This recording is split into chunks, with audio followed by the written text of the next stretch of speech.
ਮੇਰੀ ਇਹ ਸੀ, ਇੱਕ ਤਾਂ ਸਟੱਡੀ ਛੁੱਟ ਗਈ ਮੇਰੀ, ਇਸ ਕਰਕੇ ਮੈਨੂੰ ਇਹ ਕੰਮ ਕਰਨਾ ਪਿਆ। ਦੂਜੀ ਗੱਲ ਇਹ ਫੈਮਿਲੀ ਨੂੰ ਸਪੋਰਟ ਕਰਨਾ ਸੀਗਾ ਤੇ ਇਸ ਕਰਕੇ ਮੈਨੂੰ ਇਹ ਕੰਮ ਕਰਨਾ ਪੈ ਰਿਹਾ।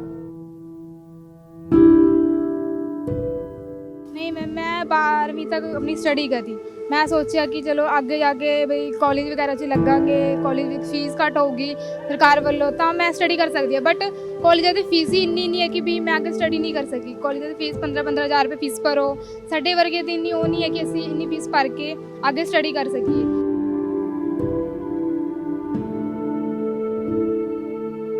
ਤੇ ਬਹੁਤ ਲੋਕ ਆਉਂਦੇ ਨੇ ਜੋ ਜਿਨ੍ਹਾਂ ਦੀ ਨਿਗਾਹ ਸਹੀ ਨਹੀਂ ਹੁੰਦੀ ਨਹੀਂ ਸੇਫ ਮਹਿਸੂਸ ਕਰਦੀ ਮੈਂ, ਬਟ ਫਿਰ ਵੀ ਇੱਕ ਮਜਬੂਰਨ ਕਰਕੇ ਕੰਮ ਕਰ ਰਹੀ ਹਾਂ ਕਿ ਹਾਂ ਕੋਈ ਗੱਲ ਨਹੀਂ, ਫੇਸ ਕਰ ਲਾਂਗੇ, ਮਜਬੂਰੀ ਹੈ।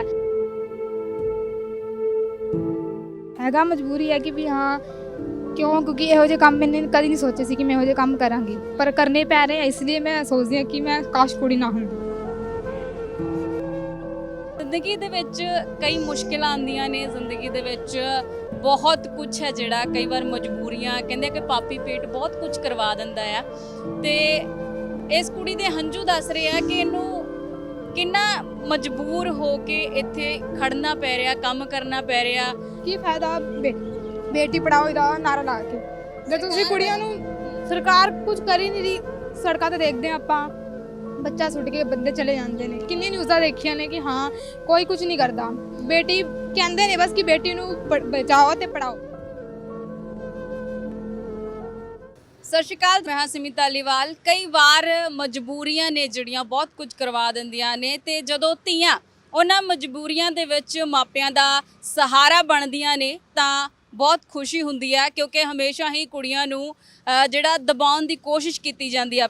ਪਰ ਜਿੱਥੇ ਕੁੜੀਆਂ ਆਪਣੇ ਪਰਿਵਾਰ ਦਾ ਸਹਾਰਾ ਬਣਦੀਆਂ ਨੇ, ਮਾਂ-ਬਾਪ ਦਾ ਸਹਾਰਾ ਬਣਦੀਆਂ ਨੇ, ਉੱਥੇ ਸਮਾਜ ਦੇ ਵਿੱਚ ਉਹਨਾਂ ਦੀ ਜ਼ਿੰਦਗੀ ਤੋਂ ਕਈਆਂ ਨੂੰ ਹੋਰ ਸੇਧ ਮਿਲਦੀ ਹੈ। ਅੱਜ ਤੁਹਾਨੂੰ ਇੱਕ ਅਜਿਹੀ ਹੀ ਕੁੜੀ ਦੇ ਨਾਲ ਮਿਲਵਾਉਣ ਜਾ ਰਹੀ ਹਾਂ, ਜਿਹੜੀ ਕਿ ਪੈਟਰੋਲ ਪੰਪ ਤੇ ਕੰਮ ਕਰਦੀ ਹੈ ਤੇ ਆਪਣੇ ਪਰਿਵਾਰ ਦਾ ਸਹਾਰਾ ਬਣੀ ਹੋਈ ਆ। ਉਸੇ ਤੋਂ ਜਾਣਦੇ ਹਾਂ ਕਿ ਆਖਿਰ ਉਸ ਨੂੰ ਕੀ ਮਜਬੂਰੀ ਪਈ ਹੈ ਕਿ ਉਸਨੇ ਹਰ ਇੱਕ ਸੇਫ ਜ਼ੋਨ ਨੂੰ ਛੱਡ ਕੇ ਪੈਟਰੋਲ ਪੰਪ ਤੇ ਆ ਕੇ ਪੈਟਰੋਲ ਪਾਣਾ ਸ਼ੁਰੂ ਕੀਤਾ। ਆਓ ਫਿਰ ਚੱਲਦੇ ਹਾਂ ਉਸ ਕੁੜੀ ਦੇ ਕੋਲ। ਕੀ ਨਾਮ ਹੈ ਤੁਹਾਡਾ? ਕਾਜਲ ਮੈਮ। ਕਿੱਥੋਂ ਆਉਂਦੇ ਹੋ? ਪਿੰਡ ਤੋਂ ਆਉਂਦੇ ਹੋ ਜਾਂ ਸ਼ਹਿਰ ਤੋਂ ਹੀ? ਉਰੋਂ ਤੋਂ ਹੀ ਆ ਮੈਂ, ਸ਼ੁਰੂ ਤੋਂ ਹੀ। ਠੀਕ ਹੈ। ਕੀ ਮਜਬੂਰੀ ਹੋਈ ਜ਼ਿੰਦਗੀ 'ਚ ਅਜਿਹੀ ਕਿ ਤੁਹਾਨੂੰ ਮਤਲਬ ਆਪਣਾ ਘਰੇ ਜਿਹੜੀ ਮਜਬੂਰੀਆਂ ਨੇ ਉਹ ਸਾਰਾ ਪਰਿਵਾਰ ਛੱਡ ਕੇ ਇੱਥੇ ਦਿਨ ਭਰ ਕੰਮ ਕਰਨਾ ਪੈਂਦਾ? ਕੀ ਮਜਬੂਰੀ ਹੋਈ ਹੈ? ਮੈਂ ਮਜਬੂਰੀ ਮੇਰੀ ਇਹ ਸੀ, ਇੱਕ ਤਾਂ ਸਟੱਡੀ ਛੁੱਟ ਗਈ ਮੇਰੀ, ਇਸ ਕਰਕੇ ਮੈਨੂੰ ਇਹ ਕੰਮ ਕਰਨਾ ਪਿਆ। ਦੂਜੀ ਗੱਲ ਇਹ ਫੈਮਿਲੀ ਨੂੰ ਸਪੋਰਟ ਕਰਨਾ ਸੀਗਾ ਤੇ ਇਸ ਕਰਕੇ ਮੈਨੂੰ ਇਹ ਕੰਮ ਕਰਨਾ ਪੈ ਰਿਹਾ। ਬਾਕੀ ਮੈਂ ਇਹ ਇਸ ਲਈ ਕੰਮ ਕਰ ਰਹੀ ਹਾਂ ਕਿ ਵੀ ਫੈਮਿਲੀ ਨੂੰ ਸਪੋਰਟ ਕਰ ਸਕਾਂ। ਇਸ ਤੋਂ ਇਲਾਵਾ ਹੋਰ ਕੋਈ ਕੰਮ ਮਿਲ ਨਹੀਂ ਰਿਹਾ ਸੀ, ਕਿਉਂਕਿ ਲੋਕਡਾਊਨ ਇਸ ਤਰ੍ਹਾਂ ਦਾ ਲੱਗ ਗਿਆ। ਇਸ ਕਰਕੇ ਮੈਂ ਇਹ ਕੰਮ ਸਿਰਫ ਇੱਕ ਮਜਬੂਰੀ ਕਰ ਰਹੀ ਹਾਂ ਕਿ ਵੀ ਆਪਣਾ ਇੱਕ ਘਰ ਦਾ ਖਰਚਾ ਵਗੈਰਾ ਨਿਕਲੇਗਾ, ਇਸ ਕਰਕੇ। ਬਾਕੀ ਹੋਰ ਕੋਈ ਮੇਰੀ ਮਜਬੂਰੀ ਨਹੀਂ ਹੈ। ਜਦ ਪੜ੍ਹਾਈ ਕਰਨ ਤੋਂ ਬਾਅਦ ਵੀ ਨੌਬਤ ਇਹ ਆ ਗਈ ਹੈ ਕਿ ਤੁਸੀਂ ਅੱਜ ਇੱਥੇ ਪੈਟਰੋਲ ਪੰਪ ਤੇ ਖੜ ਕੇ ਪੈਟਰੋਲ ਪਾ ਰਹੇ ਹੋ, ਡੀਜ਼ਲ ਪਾ ਰਹੇ ਹੋ, ਗੱਡੀਆਂ 'ਚ ਤੇਲ ਪਾ ਰਹੇ ਹੋ। ਲੱਗਦਾ ਨਹੀਂ ਕਿ ਕਦੇ-ਕਦੇ ਜਿਹੜੀ ਇਹ ਮਜਬੂਰੀ ਆ, ਚਲੋ ਮਜਬੂਰੀ ਤਾਂ ਕਰਦੀ ਹੈ ਆ, ਪਰ ਪ੍ਰਸ਼ਾਸਨ ਅਤੇ ਸਰਕਾਰ ਦੇ ਵੱਲੋਂ ਜਿਹੜੀ ਤੁਹਾਡੀ ਇੰਨੇ ਸਾਲ ਤੁਸੀਂ ਸਟੱਡੀ ਕੀਤੀ ਆ, ਉਹ ਕਿਤੇ ਤੁਹਾਡੇ ਕੰਮ ਆਈ ਆ? नहीं मैम, मैं 12वीं तक अपनी स्टडी करी। मैं सोचा कि चलो आगे जाके बई कॉलेज वगैरह च लगांगे, कॉलेज की फीस घट होगी सरकार वालों, तो मैं स्टडी कर सकती है। बट कॉलेज की फीस ही इन्नी नहीं है कि भी मैं आगे स्टडी नहीं कर सकी। कॉलेज की फीस 15-15 हज़ार रुपये फीस भरो, साढ़े वर्गे तो इन्नी वो नहीं है कि असी इन्नी फीस भर के आगे स्टडी कर सकीए। इस करके मैंने मजबूरन स्टडी छड्डनी पई, तां करके मैं स्टडी नहीं कर पाई। स्टडी ना करके मैं इस ते काम कर रही है पंप ते। ये मेरी मजबूरी है बस एक तरह की। ਜਦੋਂ ਆਉਂਦੇ ਹੋ ਘਰ ਤੋਂ ਕਦੀ ਸੁਣਨਾ ਨਹੀਂ ਪੈਂਦਾ ਕਿ ਪੈਟਰੋਲ ਪੰਪ ਤੇ ਕੁੜੀ ਕੰਮ ਕਰ ਰਹੀ ਆ? ਕਦੀ ਇਸ ਤਰ੍ਹਾਂ ਦੀਆਂ ਮੁਸ਼ਕਲਾਂ ਦਾ ਸਾਹਮਣਾ ਕਰਨਾ ਪਿਆ? ਹਾਂਜੀ, ਬੋਲਦੇ ਨੇ, ਬਹੁਤ ਲੋਕੀ ਮਿਲਦੇ ਨੇ, ਕਹਿੰਦੇ ਨੇ ਪੰਪ ਤੇ ਲੱਗੀ ਹੋਈ ਹੈ ਕੁੜੀ, ਪੰਪ ਤੇ ਕੰਮ ਕਰਦੀ ਹੈ। ਕਈ ਲੋਕ ਚੰਗਿਆ ਵੀ ਕਹਿੰਦੇ ਨੇ ਕਿ ਹਾਂ ਪੰਪ ਤੇ ਲੱਗੀ, ਬਟ ਕਈ ਲੋਕ ਇਹ ਸੋਚਦੇ ਨੇ ਕਿ ਵੀ ਹਾਂ ਪੜ੍ਹ ਲਿਖ ਕੇ ਕੁੜੀ ਨੂੰ ਇਹੀ ਕੰਮ ਕਰਨਾ ਪੈ ਗਿਆ, ਹੋਰ ਇਹਨੂੰ ਕੋਈ ਕੰਮ ਨਹੀਂ ਮਿਲਿਆ। ਕਈ ਲੋਕ ਇਹ ਵੀ ਬੋਲਦੇ ਨੇ, ਬਟ ਹੁਣ ਮਜਬੂਰੀ ਹੈ, ਕਰ ਵੀ ਕੀ ਸਕਦੇ ਹੁਣ ਅਸੀਂ ਮੈਮ। ਐਜੂਕੇਸ਼ਨ ਸਿਸਟਮ ਬਾਰੇ ਕੀ ਕਹੋਗੇ? ਐਜੂਕੇਸ਼ਨ ਬਾਰੇ ਕੀ ਕਹਾਂ ਮੈਮ, ਇੱਕ ਤਾਂ ਕਾਲਜਾਂ ਦੀ ਫੀਸ ਇੰਨੀ ਕਾਲਜ ਦੀ ਫੀਸ ਸਾਡੇ ਵਰਗੇ ਅਫੋਰਡ ਨਹੀਂ ਕਰ ਸਕਦੇ। ਜੇ ਫੀਸਾਂ ਘੱਟ ਹੋਣਗੀਆਂ ਤਾਂ ਸਾਡੇ ਵਰਗੇ ਪੜ੍ਹਾਈ ਕਰ ਸਕਦੇ ਨੇ, ਅਸੀਂ ਪੜ੍ਹ ਸਕਦੇ ਹਾਂ। ਇੰਨੀ ਫੀਸ ਅਸੀਂ ਕਿੱਥੋਂ ਭਰਾਂਗੇ ਕਿ ਵੀ ਹਾਂ ਅੱਗੇ ਆਪਾਂ ਸਟੱਡੀ ਕਰੀਏ? ਇੰਨੀ ਅਸੀਂ ਨਹੀਂ ਭਰ ਸਕਦੇ ਫੀਸ। ਤੇ ਸਰਕਾਰ ਨੂੰ ਚਾਹੀਦਾ ਕਿ ਵੀ ਹਾਂ ਸਾਡੇ ਵਰਗਿਆਂ ਦੀ ਫੀਸ ਘੱਟ ਹੋਵੇ ਤਾਂ ਕਿ ਆਪਾਂ ਅੱਗੇ ਸਟੱਡੀ ਕਰ ਸਕੀਏ। ਸਾਨੂੰ ਇਹ ਜ਼ਰੂਰੀ ਹੈ। ਤੇ ਬੜੇ ਲੋਕੀ ਤਾਂ ਫੀਸਾਂ ਭਰ ਦਿੰਦੇ ਨੇ, ਪਰ ਅਸੀਂ ਕਿੱਥੋਂ ਫੀਸ ਭਰ ਕੇ ਆਪਾਂ ਕਿੱਥੋਂ ਸਟੱਡੀ ਕਰਾਂਗੇ? ਸਰਕਾਰ ਨੂੰ ਇਹ ਚਾਹੀਦਾ ਕਿ ਵੀ ਹਾਂ ਸਾਡੇ ਵਰਗਿਆਂ ਲਈ ਫੀਸ ਘੱਟ ਹੋਵੇ ਤਾਂ ਆਪਾਂ ਸਟੱਡੀ ਕਰੀਏ।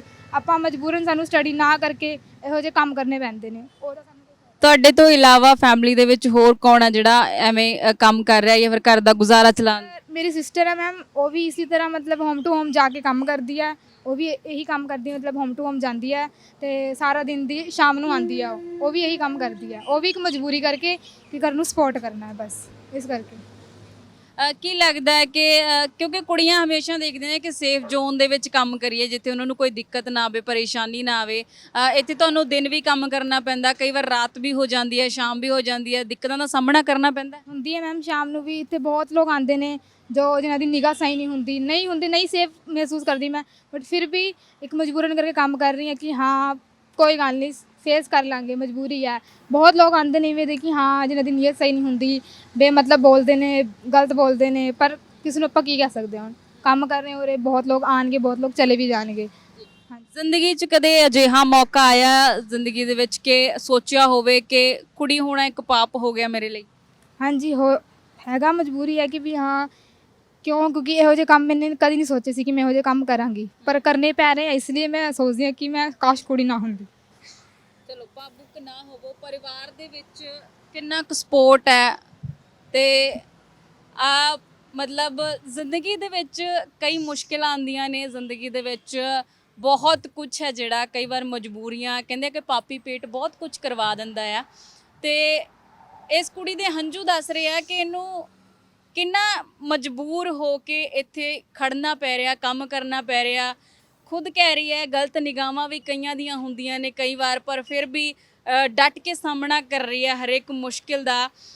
ਕੀ ਲੱਗਦਾ ਹੈ ਕਿ ਜ਼ਿੰਦਗੀ ਦੇ ਵਿੱਚ ਆਉਣ ਵਾਲੇ ਸਮੇਂ ਦੇ ਵਿੱਚ ਜਿਹੜਾ ਆਉਣ ਵਾਲਾ ਸਮਾਂ ਹੈ, ਸਰਕਾਰਾਂ ਦੇ ਵੱਲੋਂ ਜੋ ਕੁਝ ਅੱਜ ਸਿਸਟਮ ਹੈ ਜੋ ਧੀਆਂ ਵਾਸਤੇ, ਇੱਕ ਤਾਂ ਕਹਿੰਦੇ ਕਿ ਧੀਆਂ ਕਹਿੰਦੇ ਬੇਟੀ ਬਚਾਓ ਬੇਟੀ ਪੜ੍ਹਾਓ, ਹੈ ਨਾ, ਕੀ ਸੋਚਦੇ ਹੋ ਇਸ ਨਾਰੇ ਬਾਰੇ? ਕੁਛ ਨਹੀਂ ਹੈ ਮੈਮ, ਇਹ ਲੋਕ ਸਿਰਫ ਇੱਕ ਨਾਰਾ ਲਾਉਂਦੇ ਨੇ, ਕੁਛ ਨਹੀਂ ਕਰਦੇ।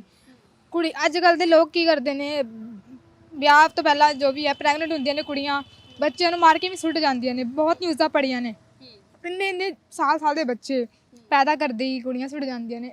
ਕੀ ਫਾਇਦਾ ਐਸੇ ਉਹਦਾ ਰਿਲੇਸ਼ਨਸ਼ਿਪ ਦਾ? ਲੋਕੀ ਰਿਲੇਸ਼ਨਸ਼ਿਪ 'ਚ ਰਹਿ ਕੇ ਬੱਚੇ ਪੈਦਾ ਕਰਦੇ ਨੇ ਤੇ ਸੁੱਟ ਜਾਂਦੇ ਨੇ। ਕੀ ਫਾਇਦਾ ਬੇਟੀ ਪੜਾਓ ਦਾ ਨਾਰਾ ਲਾ ਕੇ, ਜਦ ਤੁਸੀਂ ਕੁੜੀਆਂ ਨੂੰ, ਸਰਕਾਰ ਕੁਝ ਕਰ ਹੀ ਨਹੀਂ ਰਹੀ। ਸੜਕਾਂ ਤੇ ਦੇਖਦੇ ਹਾਂ ਆਪਾਂ, ਬੱਚਾ ਸੁੱਟ ਕੇ ਬੰਦੇ ਚਲੇ ਜਾਂਦੇ ਨੇ। ਕਿੰਨੀ ਨਿਊਜ਼ਾਂ ਦੇਖੀਆਂ ਨੇ ਕਿ ਹਾਂ ਕੋਈ ਕੁਝ ਨਹੀਂ ਕਰਦਾ।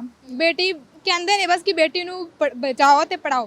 ਕਿੱਥੋਂ ਪੜਾਓਗੇ? ਜੇ ਆਪਣੀ ਸਾਡੀ ਵਰਗੀ ਕੁੜੀ ਕਿੱਥੋਂ ਪੜਨਗੀਆਂ? ਜਦ ਫੀਸਾਂ ਘੱਟ ਹੋਣਗੇ ਤਾਂ ਹੀ ਅਸੀਂ ਪੜਾਂਗੇ। ਸਰਕਾਰ ਨਾ ਫੀਸਾਂ ਘੱਟ ਕਰ ਰਹੀਆਂ ਨੇ ਨਾ ਕੁਝ, ਅਸੀਂ ਵਰਗੇ ਕਿੱਥੇ ਪੜ ਸਕਦੇ ਹਾਂ? ਗੱਲ ਤਾਂ ਇਹ ਹੈ ਨਾ ਜੀ। ਪਰਿਵਾਰ ਦੇ ਵੱਲੋਂ ਸਪੋਰਟ ਹੈਗੀ ਹੈ? ਤੁਸੀਂ ਇੱਥੇ ਕੰਮ ਕਰਦੇ ਹੋ? ਹਾਂਜੀ ਫੈਮਿਲੀ ਸਪੋਰਟ ਪੂਰੀ ਕਰਦੀ ਹੈ। ਡੈਡੀ ਵੀ ਕਹਿੰਦੇ ਨੇ, ਇੱਕ ਮਜਬੂਰੀ, ਮੈਂ ਇੱਕ ਮਜਬੂਰੀ ਕੰਮ ਕਰ ਰਹੀ ਹਾਂ, ਪਰ ਡੈਡੀ ਕਹਿੰਦੇ ਨੇ ਕਿ ਤੂੰ ਵੀ ਕੋਈ ਚੰਗਾ ਕੰਮ ਕਰ ਜਿੱਥੇ ਤੇਰਾ ਫਿਊਚਰ ਹੋਵੇ। ਮੈਂ ਕਹਿੰਦੀ ਕਿ ਪਾਪਾ ਕੋਈ ਗੱਲ ਨਹੀਂ, ਜਦ ਤੱਕ ਇੱਥੇ ਲੱਗੀ ਹਾਂ ਕੋਈ ਗੱਲ ਨਹੀਂ, ਕੰਮ ਕਰ ਰਹੀ ਹਾਂ। ਜਦ ਦਿਖੇਗਾ ਕਿ ਹਾਂ ਕਿਸੇ ਹੋਰ ਲੈਵਲ 'ਚ ਮੇਰਾ ਫਿਊਚਰ ਹੈ, ਮੈਂ ਉੱਥੇ ਸਟੈਂਡ ਕਰ ਜਾਵਾਂਗੀ। ਪਰ ਜਦ ਤੱਕ ਮੇਰਾ ਫਿਊਚਰ ਮੈਨੂੰ ਨਹੀਂ ਲੱਗ ਰਿਹਾ ਕਿ ਹਾਂ ਮੈਂ ਸਟੈਂਡ ਕਰ ਸਕਦੀ, ਤਦ ਤੱਕ ਮੈਂ ਉਰੇ ਕੰਮ ਕਰ ਰਹੀ ਹਾਂ।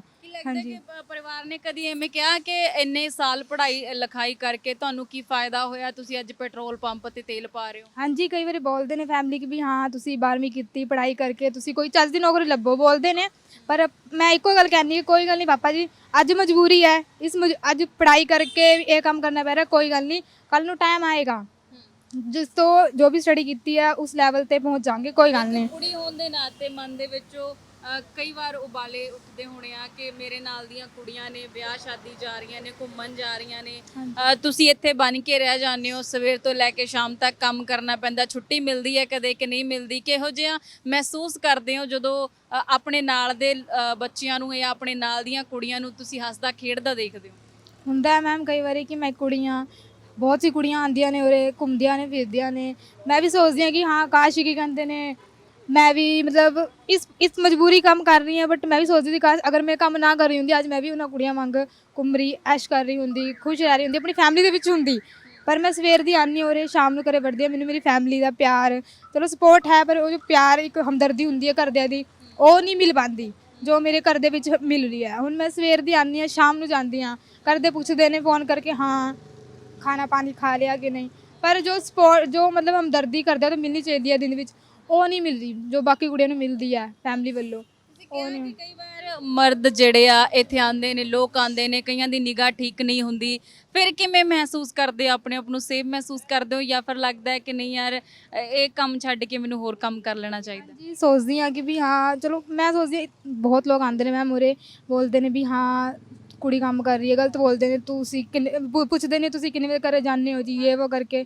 ਮੈਂ ਇੱਕੋ ਗੱਲ ਕਹਿੰਦੀ ਹਾਂ ਕਿ ਬਈ ਮੈਂ ਇੱਥੇ ਕੰਮ ਕਰ ਰਹੀ ਹਾਂ, ਤੁਹਾਨੂੰ ਉਸ ਤੋਂ ਕੀ ਮਤਲਬ? ਮੈਂ ਉਰੇ ਕੰਮ ਕਰ ਰਹੀ ਹਾਂ, ਮੈਂ ਜਿਵੇਂ ਮਰਜ਼ੀ ਇੱਥੇ ਕੰਮ ਕਰ ਰਹੀ ਹਾਂ, ਤੁਹਾਨੂੰ ਮਤਲਬ ਨਹੀਂ ਹੋਣਾ ਚਾਹੀਦਾ ਮੇਰੇ ਕੰਮ ਤੋਂ ਜੋ ਵੀ ਹੈ। ਉਹ ਲੋਕ ਬਹੁਤ ਲੋਕ ਆਉਂਦੇ ਨੇ ਗਲਤ ਨਿਗਾਹ ਨਾਲ ਵੀ ਦੇਖਦੇ ਨੇ, ਪਰ ਮੈਂ ਸੋਚਦੀ ਹਾਂ ਨਹੀਂ, ਮੈਂ ਚਾਹੇ ਕੁੜੀਆਂ ਜੋ ਵੀ ਹਾਂ ਪਰ ਇੱਕ ਮੁੰਡਿਆਂ ਵਾਂਗ ਕੰਮ ਕਰ ਰਹੀ ਹਾਂ ਉਰੇ। ਮੈਂ ਆਪਣੇ ਆਪ ਨੂੰ ਮੁੰਡਾ ਮੰਨ ਕੇ ਇੱਥੇ ਕੰਮ ਕਰ ਰਹੀ ਹਾਂ ਕਿ ਮੈਂ ਮੁੰਡਾ ਹਾਂ, ਮੈਂ ਕੁੜੀ ਨਹੀਂ ਮਹਿਸੂਸ ਕਰਦੀ ਆਪਣੇ ਆਪ ਨੂੰ। ਉੱਥੇ ਕੰਮ ਕਰ ਰਹੀ ਹਾਂ ਮੈਂ, ਪੰਪ ਦੇ ਮਾਲਕ ਵੀ ਨੇ ਉਹ ਵੀ ਕਹਿੰਦੇ ਨੇ ਕਿ ਹਾਂ ਤੂੰ ਕੁੜੀ ਹੈ ਪਰ ਤੂੰ ਸਾਡੇ ਲਈ ਮੁੰਡਾ, ਤੂੰ ਮੁੰਡਿਆਂ ਵਾਂਗ ਸਾਡੇ ਲਈ ਕੰਮ ਕਰ ਰਹੀ ਆ। ਉਹੀ ਮੈਨੂੰ ਇਹੀ ਸਪੋਰਟ ਕਰਦੇ ਨੇ, ਮੈਂ ਇਸ ਲਈ ਉਰੇ ਕੰਮ ਕਰ ਰਹੀ ਹਾਂ ਕਿਉਂਕਿ ਉਰੇ ਦੇ ਮਾਲਕ ਬਹੁਤ ਵਧੀਆ ਨੇ। ਉਹ ਕਹਿੰਦੇ ਨੇ ਤੂੰ ਕੁੜੀ ਨਹੀਂ ਹੈ, ਤੂੰ ਸਾਡੇ ਲਈ ਮੁੰਡਾ ਹੈ, ਤੂੰ ਮੁੰਡਿਆਂ ਵਾਂਗ ਸਾਡੇ ਲਈ ਕੰਮ ਕਰ ਰਹੀ ਹੈ, ਸਾਡੇ ਲਈ ਬਹੁਤ ਆ। ਕੀ ਮੈਸੇਜ ਦੇਣਾ ਚਾਹੋਗੇ ਆਪਣੀ ਵਰਗੀਆਂ ਕੁੜੀਆਂ ਨੂੰ ਜਿਹੜੀਆਂ ਬਹੁਤ ਜ਼ਿੰਦਗੀ ਤੋਂ ਕਈ ਵਾਰ ਹਾਰ ਜਾਂਦੀਆਂ ਨੇ, ਥੱਕ ਜਾਂਦੀਆਂ ਨੇ? ਕੀ ਕਹਿਣਾ ਚਾਹੋਗੇ ਉਹਨਾਂ ਨੂੰ ਕਿ ਜ਼ਿੰਦਗੀ ਦੇ ਵਿੱਚ ਕੀ ਕਰਨਾ ਚਾਹੀਦਾ ਜਦੋਂ ਤੁਹਾਡੇ ਤੇ ਅਜਿਹੀ ਸਥਿਤੀ ਆ ਜਾਂਦੀ ਹੈ? ਮੈਂ ਉਹਨਾਂ ਕੁੜੀ ਨੂੰ ਇਹੀ ਗੱਲ ਕਹਾਂਗੀ ਮੈਮ ਕਿ ਕਦੇ ਹਾਰ ਨਾ ਮੰਨੋ, ਡਟ ਕੇ ਸਾਹਮਣਾ ਕਰੋ। ਚਾਹੇ ਦੁਨੀਆ 'ਚ ਬਹੁਤ ਲੋਕ ਮਿਲਦੇ ਨੇ ਮੈਮ, ਚੰਗੇ ਬੁਰੇ ਸਭ ਮਿਲਦੇ ਨੇ, ਪਰ ਕਦੀ ਹਾਰ ਨਾ ਮੰਨੋ। ਉਹਨਾਂ ਚੰਗੇ ਮਾੜਿਆਂ ਨੂੰ ਵੀ ਸਾਬਿਤ ਕਰੋ ਕਿ ਵੀ ਹਾਂ ਕੁੜੀਆਂ ਕਿਸੇ ਤੋਂ ਘੱਟ ਨਹੀਂ ਹੈਗੀਆਂ। ਕੁੜੀਆਂ ਪੰਪ 'ਤੇ ਜੇ ਕੰਮ ਕਰ ਸਕਦੀਆਂ ਨੇ ਨਾ ਤਾਂ ਕੁੜੀਆਂ ਬਹੁਤ ਕੁਝ ਕਰ ਸਕਦੀਆਂ ਨੇ। ਜੇ ਮੇਰੇ ਵਰਗੀ ਪੰਪ 'ਤੇ ਕੰਮ ਕਰ ਰਹੀ ਹੈ ਨਾ ਤਾਂ ਕੁੜੀਆਂ ਬਹੁਤ ਕੁਝ ਕਰ ਸਕਦੀਆਂ ਨੇ। ਕੁੜੀਆਂ ਨੂੰ ਕਦੀ ਹਾਰ ਨਹੀਂ ਮੰਨਣੀ ਚਾਹੀਦੀ ਕਿ ਹਾਂ ਕੁੜੀਆਂ ਕੁਝ ਨਹੀਂ ਕਰ ਸਕਦੀਆਂ। ਮੇਰੇ ਵਰਗੀ ਹਾਰ ਨਹੀਂ ਮੰਨਣੀ, ਕੁੜੀਆਂ ਨੂੰ ਵੀ ਹਾਰ ਨਹੀਂ ਮੰਨਣੀ ਚਾਹੀਦੀ। ਬਸ ਮੈਮ ਮੈਂ ਇਹ ਕਹਾਂਗੀ। ਤਾਂ ਇਹ ਹੈ ਇੱਕ ਘਰ ਦੀ ਬਹਾਦਰ ਧੀ ਜਿਹੜੀ ਮੁਸ਼ਕਿਲਾਂ ਦਾ ਸਾਹਮਣਾ ਕਰਕੇ, ਇੱਥੇ ਕਈ ਗਲਤ ਨਿਗਾਹਾਂ ਦਾ ਸਾਹਮਣਾ ਕਰਕੇ ਅੱਜ ਉਸ ਆਪਣੇ ਘਰ ਦਾ ਸਹਾਰਾ ਬਣੀ ਹੋਈ ਹੈ, ਆਪਣੇ ਪਰਿਵਾਰ ਦਾ ਸਹਾਰਾ ਬਣੀ ਹੋਈ ਹੈ। ਤਾਂ ਕੁੜੀਆਂ ਨੂੰ ਇਸ ਜ਼ਿੰਦਗੀ, ਇਹਨਾਂ ਦੀ ਜ਼ਿੰਦਗੀ ਤੋਂ ਤੇ ਇਸ ਇੱਕ ਕਹਾਣੀ ਤੋਂ ਸੇਧ ਲੈਣੀ ਚਾਹੀਦੀ ਹੈ ਕਿ ਭਾਵੇਂ ਜ਼ਿੰਦਗੀ ਦੇ ਵਿੱਚ ਜੋ ਮਰਜ਼ੀ ਹੋ ਜਾਵੇ ਪਰ ਕਦੇ ਵੀ ਹਾਰਨਾ ਨਹੀਂ ਚਾਹੀਦਾ। ਡਟ ਕੇ ਸਾਹਮਣਾ ਕਰਨਾ ਚਾਹੀਦਾ ਜ਼ਿੰਦਗੀ ਦੇ ਵਿੱਚ ਹਰ ਮੁਸ਼ਕਿਲ ਦਾ। ਜਿਵੇਂ ਅੱਜ ਇਹ ਕਰ ਰਹੇ ਨੇ ਤਾਂ ਬਹੁਤ ਦਿੱਕਤਾਂ ਆਉਂਦੀਆਂ ਨੇ ਜ਼ਿੰਦਗੀ ਦੇ ਵਿੱਚ, ਪਰ ਕਦੀ ਵੀ ਹਾਰ ਜਿਹੜੀ ਆ ਨਹੀਂ ਮੰਨਣੀ ਚਾਹੀਦੀ। ਜਾਂਦੇ ਜਾਂਦੇ ਇੱਕ ਵਾਰੀ ਕੀ ਪ੍ਰਸ਼ਾਸਨ ਨੂੰ ਅਪੀਲ ਕੀ ਕਰਨਾ ਚਾਹੋਗੇ, ਕੀ ਕਹਿਣਾ ਚਾਹੋਗੇ ਕਿ ਜਿਹੜੀਆਂ ਕੁੜੀਆਂ ਅਜਿਹੇ ਕੰਮ ਕਰ ਰਹੀਆਂ ਨੇ ਜਾਂ ਫਿਰ ਇੱਥੇ ਖੜ ਕੇ ਤੁਸੀਂ ਸਾਰਾ ਦਿਨ ਪੈਟਰੋਲ ਪਾ ਰਹੇ ਹੋ, ਸਰਕਾਰ ਨੂੰ ਕੀ ਕਹਿਣਾ ਚਾਹੋਗੇ, ਕੀ ਅਪੀਲ ਕਰਨਾ ਚਾਹੋਗੇ ਜਾਂਦੇ? ਸਰਕਾਰ ਨੂੰ ਇਹ ਗੱਲ ਕਹਾਂਗੀ ਕਿਉਂਕਿ ਚੰਗੀਆਂ ਨੌਕਰੀਆਂ ਲੱਭੋ ਕੁੜੀਆਂ ਲਈ, ਕਿ ਤਾਂ ਕਿ ਕੁੜੀਆਂ ਚੰਗੀ ਜਗ੍ਹਾ ਸੇਫ ਕੰਮ ਕਰ ਸਕਣ, ਕਿ ਉਹਨਾਂ ਨੂੰ ਕਿਸੇ ਚੀਜ਼ ਦਾ ਡਰ ਨਾ ਹੋਵੇ ਕਿ ਹਾਂ ਅਸੀਂ ਪੰਪ 'ਤੇ ਕੰਮ ਕਰ ਰਹੀਆਂ ਤਾਂ ਅਸੀਂ ਵੀ ਅਨਸੇਫ ਹਾਂ। ਉਹਨਾਂ ਨੂੰ ਐਸਾ ਕੰਮ ਦਿਓ ਕਿ ਹਾਂ ਉਹ ਆਪਣੇ ਆਪ ਨੂੰ ਅਨਸੇਫ ਮਹਿਸੂਸ ਨਾ ਕਰਨ, ਸੇਫ ਮਹਿਸੂਸ ਕਰਕੇ ਉਹ ਕਈ ਜਗ੍ਹਾ ਚੰਗੀ ਜਗ੍ਹਾ ਕੰਮ ਕਰ ਸਕਣ। ਬਸ ਇਹੀ ਕਹਾਂਗੀ ਮੈਂ ਸਰਕਾਰ ਨੂੰ। ਕਿ ਤਾਂ ਸਰਕਾਰ ਵੱਲੋਂ ਵੀ ਅਜਿਹੀ ਕੁੜੀਆਂ ਵੱਲ, ਅਜਿਹੇ ਜਿਹੜੇ ਹਾਲਾਤਾਂ ਦੀਆਂ ਮਾਰੀਆਂ ਕੁੜੀਆਂ ਦੇ ਘਰ ਤੋਂ ਮਜਬੂਰ ਨੇ, ਉਹਨਾਂ ਵੱਲ ਧਿਆਨ ਦੇਣਾ ਚਾਹੀਦਾ ਤਾਂ ਕਿ ਉਹਨਾਂ ਨੂੰ ਪੜ੍ਹ ਲਿਖ ਕੇ ਇੱਥੇ ਪੈਟਰੋਲ ਪੰਪ ਤੇ ਖੜ ਕੇ ਪੈਟਰੋਲ ਨਾ ਪਾਉਣਾ ਪਵੇ, ਉਹਨਾਂ ਦੀ ਜ਼ਿੰਦਗੀ ਸੇਫ ਹੋਵੇ, ਉਹਨਾਂ ਨੂੰ ਕਿਸੇ ਦੀਆਂ ਗਲਤ ਨਿਗਾਹਾਂ ਦਾ ਸਾਹਮਣਾ ਨਾ ਕਰਨਾ ਪਵੇ। ਸਰਕਾਰ ਨੂੰ ਅਜਿਹੀ ਕੁੜੀਆਂ ਵੱਲ ਇੱਕ ਝਾਤ ਮਾਰ ਕੇ ਉਹਨਾਂ ਲਈ ਉਪਰਾਲੇ ਕਰਨੇ ਚਾਹੀਦੇ ਨੇ। ਇੱਕ ਪਾਸੇ ਤਾਂ ਸਰਕਾਰ ਕਹਿੰਦੀ ਹੈ ਕਿ ਬੇਟੀ ਬਚਾਓ ਬੇਟੀ ਪੜ੍ਹਾਓ, ਪਰ ਦੂਜੇ ਪਾਸੇ ਜਿਹੜੀਆਂ ਬੇਟੀਆਂ ਨੂੰ ਬਚਾ ਕੇ ਪੜ੍ਹਾਇਆ ਜਾ ਰਿਹਾ ਉਹਨਾਂ ਦੇ ਇਹ ਹਾਲਾਤ ਨੇ। ਸਰਕਾਰ ਨੂੰ ਇਸ ਵੱਲ ਧਿਆਨ ਜ਼ਰੂਰ ਦੇਣਾ ਚਾਹੀਦਾ। ਇਸ ਤਰ੍ਹਾਂ ਦੀਆਂ ਹੋਰ ਅਪਡੇਸ਼ਨਸ ਦੇ ਲਈ ਤੁਸੀਂ ਦੇਖਦੇ ਰਹੋ